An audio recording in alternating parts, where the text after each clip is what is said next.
Ambassadeurs accrédités au Mali ont présenté ce matin leur lettre de créance et celle de rappel de leur prédécesseur au président de la transition, colonel Assimi Goïta.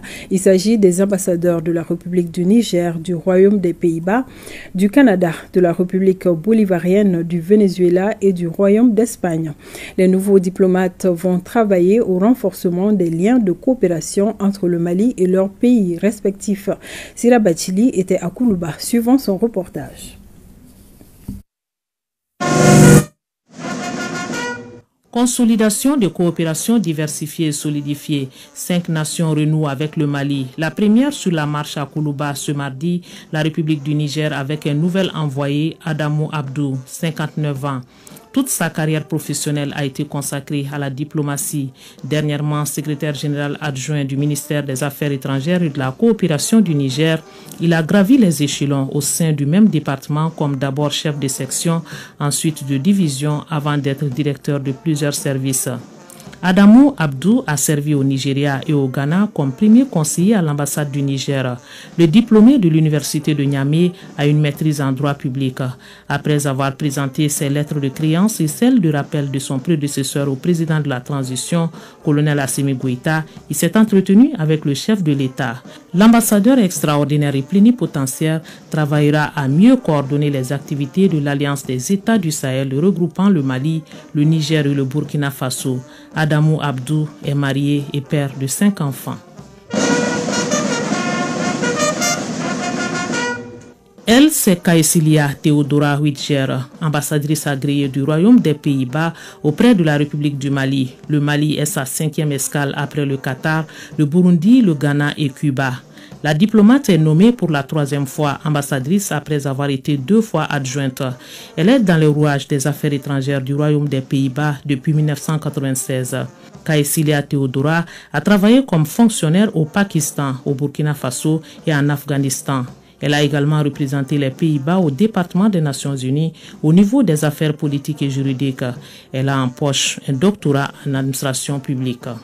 Les Pays-Bas financent au Mali plusieurs projets pour faciliter l'emploi des jeunes à travers la formation et déjà 2400 jeunes maliens en ont bénéficié. C'est l'ex-haut-commissaire intérimaire du Canada au Nigeria qui représente désormais le Canada au Mali, Nicolas Simard, jeune diplomate avec une vingtaine d'années d'expérience en développement et en relations internationales. Il a été ambassadeur de 2017 à 2020 au Congo-Brazzaville et chargé d'affaires en République de Guinée équatoriale et Sao Tomé et Principe. À l'administration centrale, il a travaillé sur les politiques d'aide aux États, la prévention des conflits et la consolidation de la paix dans les pays en développement et la sécurité alimentaire en Afrique subsaharienne. Depuis 2004, il s'est joint à l'Agence canadienne de développement international. Nicolas Simard est l'auteur principal du cadre stratégique international pour la promotion de la diversité culturelle et des droits de la personne. Coopération revue après présentation des lettres de créance avec un entretien avec le chef de l'État. Partenaire de longue date du Mali, le Canada s'est engagé à contribuer à l'amélioration des conditions de vie des femmes et des enfants avec des programmes de développement. Il quitte la Suisse pour le Mali. Le natif de Caracas, Elio Francisco Colmares Goyo, est le nouvel ambassadeur agréé de la République bolivarienne du Venezuela au Mali.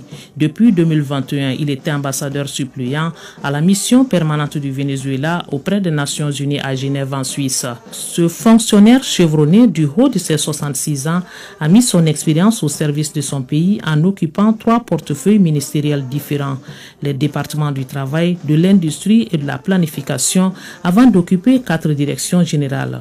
Membre du Conseil supérieur du travail, il a été secrétaire de la commission présidentielle pour la rédaction de la loi organique sur le travail et les travailleurs promulguée en 2012.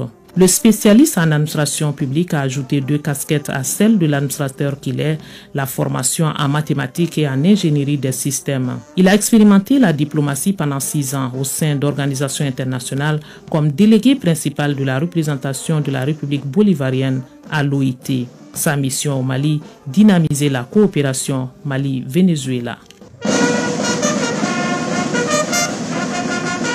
C'est un juriste qui boucle la série, l'Espagnol Antonio Guillén Hidalgo, l'envoyé du Royaume d'Espagne au Mali, 61 ans. Le diplomate a fait ses premiers pas au ministère des Affaires étrangères de l'Union européenne et de la coopération comme conseiller technique et sous-directeur. Il a par la suite servi dans les missions diplomatiques de son pays à l'étranger. L'ancien premier conseiller à l'ambassade d'Espagne à Kaboul a été également premier secrétaire à Beyrouth et à Bangkok. Il est membre de la carrière diplomatique espagnole depuis 2002. Après la présentation de ses lettres de créance qu'il accrédite au Mali et celle de rappel de son prédécesseur, il a eu droit à un échange avec le président de la transition, colonel Assimi Goïta, sur le raffermissement des liens de coopération entre la République du Mali et le Royaume d'Espagne.